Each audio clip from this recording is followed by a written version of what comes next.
para hacer una definición de diabetes, yo haría una definición diferente, pero hay que adecuarse a lo que es, ¿no?, la diabetes, ¿no?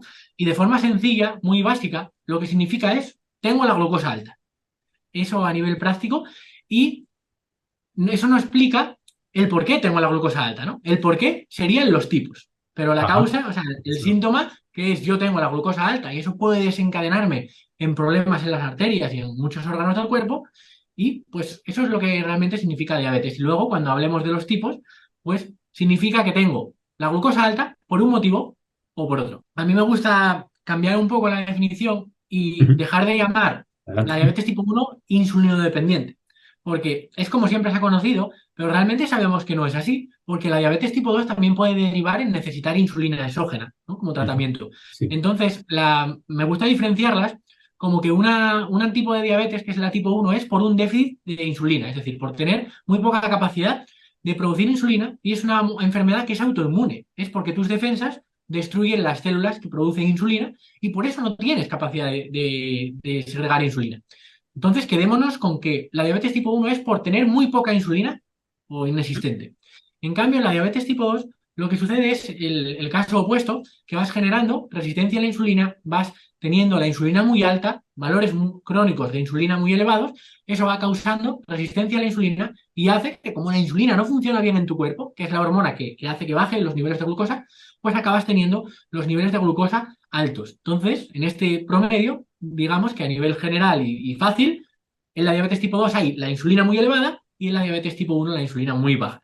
Digamos que, haciendo el símil al hipotiroidismo, pues sería como tener hipoinsulinismo y hiperinsulinismo, ¿no? Me gustaría más esa palabra a la hora de definirlo. Magnífico, sí. Bien, sí, es verdad. Y bueno, agradezco esa aclaración porque muchas veces, es verdad que se habla incluso en términos médicos, ¿no? Se sitúa estos dos tipos de diabetes con estos apellidos, pero es cierto que paradójicamente la diabetes de tipo 2 va asociada a niveles de insulina muy altos. Y en las fases terminales, bueno, luego hablaremos un poquito más, pero suele ser necesario al final pues, administrar insulina, lo cual ciertamente es una muy buena puntualización.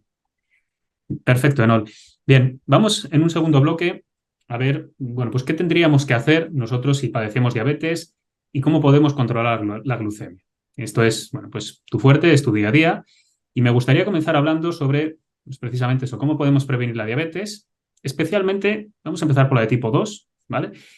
Y bueno, pues como decíamos, se habla de de diabetes insulino resistente, pero bueno, pues hay voces que dicen que no es lo mismo hablar de resistencia a la insulina a una diabetes de tipo 2. Mm, ¿Son lo mismo? ¿No lo son? ¿Qué relación hay? ¿Qué nos puedes contar, Enol? Claro. Mirar, esto es muy interesante. O sea, el otro día, de hecho, tuve que hacer un vídeo de más de una hora explicando esto con la gente. Y Ujú. es, la resistencia a la insulina es, digamos, la antesala, es un requerimiento para desarrollar la diabetes tipo 2, ¿no? Ajá. De hecho, sabemos, en estudios se ve que la diabetes empieza 20 años antes, el daño metabólico, de ni siquiera que se te eleve la glucemia. Es decir, cuando se te eleva la glucosa, quiere decir que esos procesos han empezado 20 años antes, ¿no? Entonces, ¿qué es lo que pasa? Que tú puedes tener resistencia a la insulina, pero si tu páncreas trabaja horas extra, trabaja de más, va a poder vencer esa resistencia a la insulina y mantenerte la glucosa en valores normales, Ujú. con un esfuerzo extra. Es lo que se llama, en términos médicos, hiperinsulinemia compensadora. Es decir, hago mucha insulina para compensar ese nivel de glucosa, ¿vale? Ajá. ¿Y cuándo entonces llega la diabetes? Pues en la diabetes, algo que conocen pocas personas, es que hay tres criterios. El primer criterio es resistencia a la insulina, ¿vale? El segundo criterio es hiperinsulinemia compensadora, ¿vale? Y el tercer criterio es tener la glucosa elevada, el que más se conoce, por encima de 126 en ayunas o de 200 postprandial, pero luego hay otro criterio que mucha gente no considera y es que en todos los tipos de diabetes has perdido una capacidad de producir insulina de entre un 40 a un 60%, ¿vale? Ujú. Es Bien. decir, ¿por qué se te eleva la glucosa? Se te eleva la glucosa porque tu páncreas ya no puede seguir aumentando la capacidad. De hecho, ha reducido esa capacidad. Entonces, mucha gente dice, uy, tengo el azúcar alto, no pasa nada. Eso es porque he comido hoy, esta semana, pues en el Telepisa. No, tienes la glucosa alta porque tu páncreas ya ha perdido capacidad de entre un 40 a un 60%. Entonces, ¿cuándo tengo resistencia a la insulina y cuándo empiezo a tener diabetes? Cuando todavía no he perdido entre un 40 y un 60% de capacidad pancreática. Entonces, cuando lo has perdido, ya diabetes. Perfecto. Hemos marcado muy bien, yo creo que son dos cosas distintas. Luego las abordaremos por separado para hablar de, bueno, pues cómo podemos prevenir esta antesala de la diabetes, la resistencia a la insulina, y cómo debemos actuar si ya tenemos una diabetes de tipo 2 o, bueno, pues una enfermedad propiamente avanzada.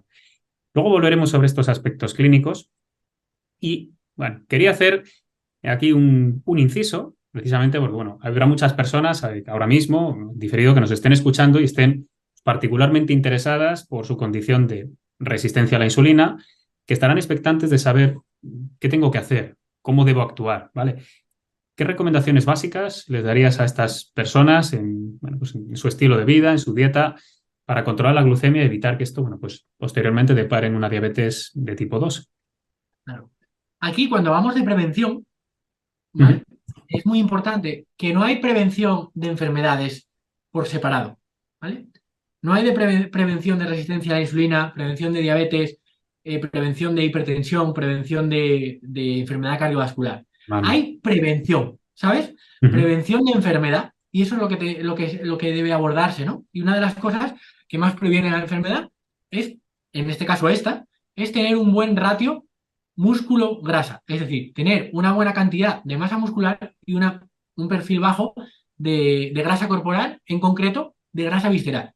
Eso es lo que ha demostrado la literatura científica que más previene esto y no solo previene, sino que lo reversa. Es decir, lo puede hacer reversible el mejorar estos parámetros. Aunque luego también hay otros muchos factores a nivel pues, de inflamación, de inflamación crónica de bajo grado, pues si bajas, reduces los niveles de inflamación, también va a ayudar esto. Pero lo que hemos visto en muchos estudios es que mejorando el músculo y reduciendo la grasa visceral, consigues revertir estos procesos, aunque los hayas desarrollado. De acuerdo, Nol. Si me permites, quiero hacer un inciso aquí. Yo creo que es importante señalar, y corrígeme si me equivoco, que incrementar esa masa muscular sobre el tejido adiposo lo que nos está permitiendo es una mayor capacidad para consumir esta glucosa y que no se eleve en sangre o no se eleve durante demasiado tiempo. ¿Es correcto?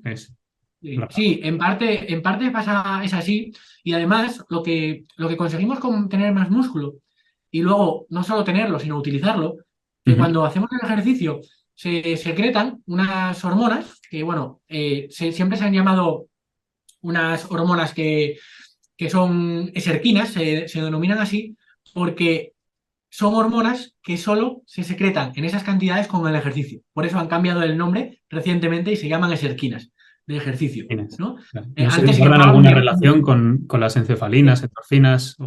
con mioquinas, sí, Ajá. ese tipo de hormona, y lo que hace es mejorar la sensibilidad a la insulina, mejorar las conexiones con el hígado, hace que tu propio hígado te active menos la gluconeogénesis, es decir, que te suba menos la glucosa, Eso. hace que el páncreas tenga más capacidad de secretar insulina también.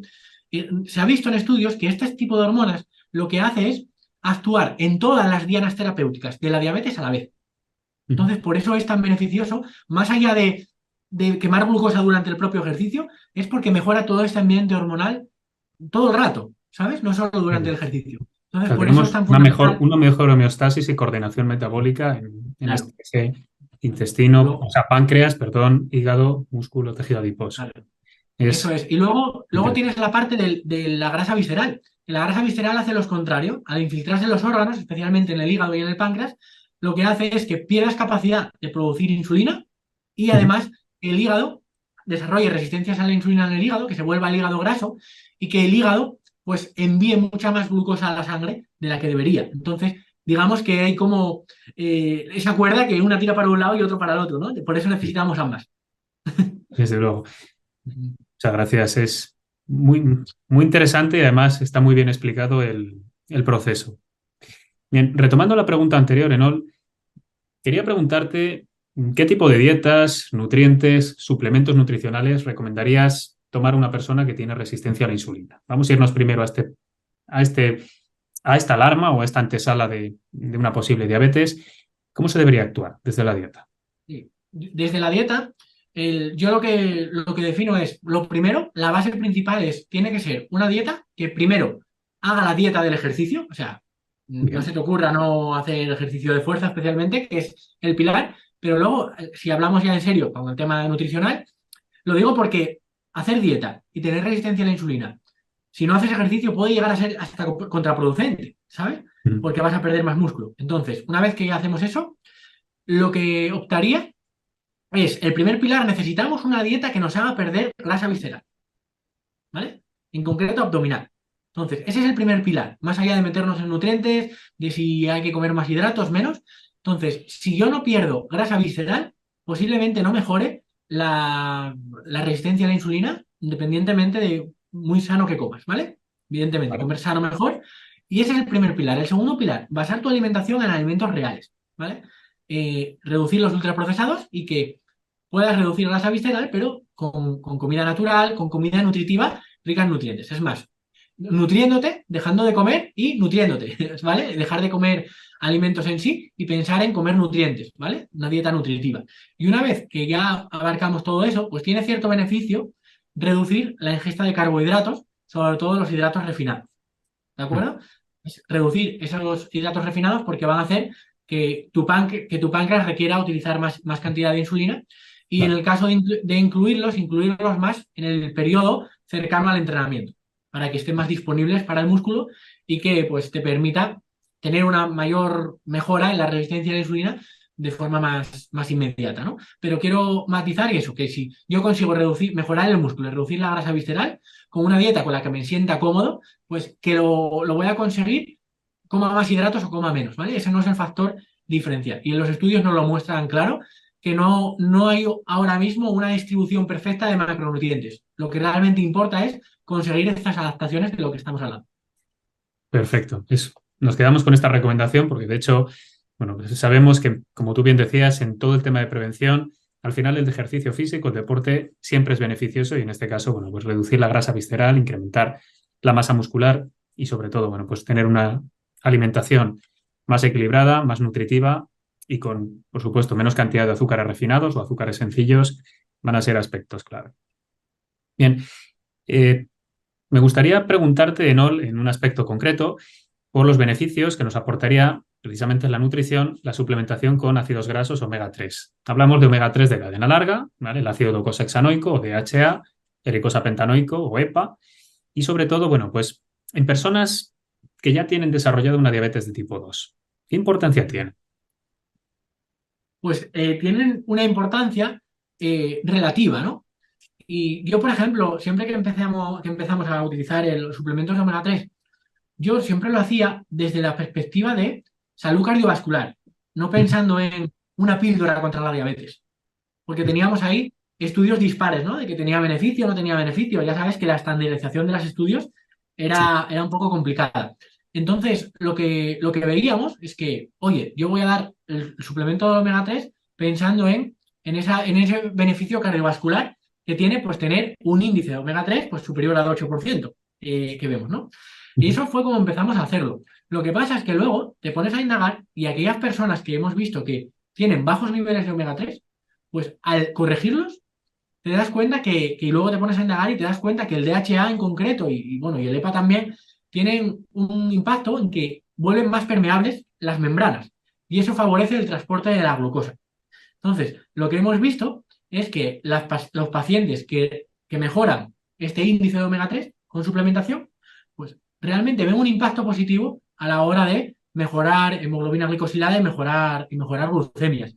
Y esto es gracioso porque dicen, el omega 3 funciona para la diabetes y yo esto lo veo en muchos suplementos, ¿no? Que dice, funciona, si tienes déficit vas a notar un beneficio, sí o sí. Igual, si tú ya tenías unos valores muy buenos, óptimos, de omega 3 pues no tiene sentido que suplementes. Por eso yo hago mucho hincapié y me gusta mucho lo que hacéis vosotros de dar esa posibilidad de hacer un test para ver realmente cuántos niveles tengo de EPA, de DHA y de índice de omega 3 en concreto, en general de las membranas.